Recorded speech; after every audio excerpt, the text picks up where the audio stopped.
Here are the strangest last meal requests ever made. Ricky Ray Rector, convicted of murder, ordered steak, fried chicken, cherry Kool-Aid, and pecan pie for his last meal. He left the pie uneaten, stating he was saving it for later, which led to discussions about his mental state. Rector had been diagnosed with a brain injury after a suicide attempt, leading to questions about his competency to stand trial. His case became a focal point in discussions about executing individuals with intellectual disabilities. Timothy McVeigh, responsible for the 1995 Oklahoma City bombing that killed 168 people, requested 2 pints of mint chocolate chip ice cream as his last meal. He was executed for his crimes in 2001. McVeigh's bombing was the deadliest act of domestic terrorism in U.S. history at the time, targeting a federal building and causing widespread devastation. His execution was carried out by lethal injection, marking a significant moment in American criminal history. John Wayne Gacy, known as the Killer Clown, requested a final meal of 12 fried shrimp, a bucket of original recipe KFC, French fries, and a pound of strawberries. Before his conviction, he had managed 3 KFC restaurants in his home city of Waterloo.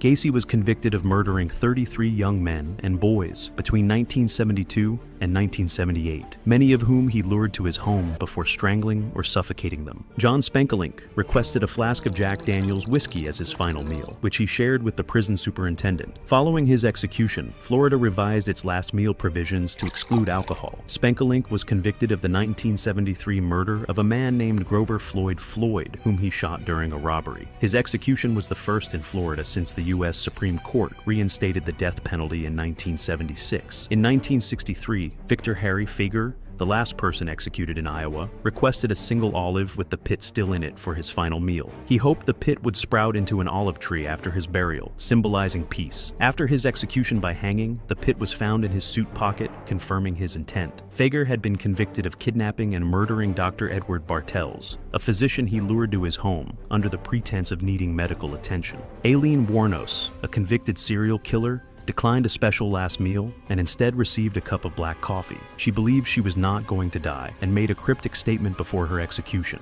Wuornos was convicted of murdering 7 men between 1989 and 1990, claiming she killed them in self-defense during attempted sexual assaults. Thomas J. Grasso ordered 2 dozen steamed clams, half a dozen barbecued ribs, a Burger King double cheeseburger, and 2 strawberry milkshakes, along with a can of SpaghettiOs to be served at room temperature. When he received spaghetti and meatballs instead, he complained, stating, "I did not get my SpaghettiOs. I got spaghetti. I want the press to know this." Grasso was convicted of the 1990 murder of an elderly woman named Stella Mae Bell, whom he strangled with a pair of her own tights. His execution by lethal injection was carried out in 1995. Lawrence Russell Brewer was a white supremacist who was convicted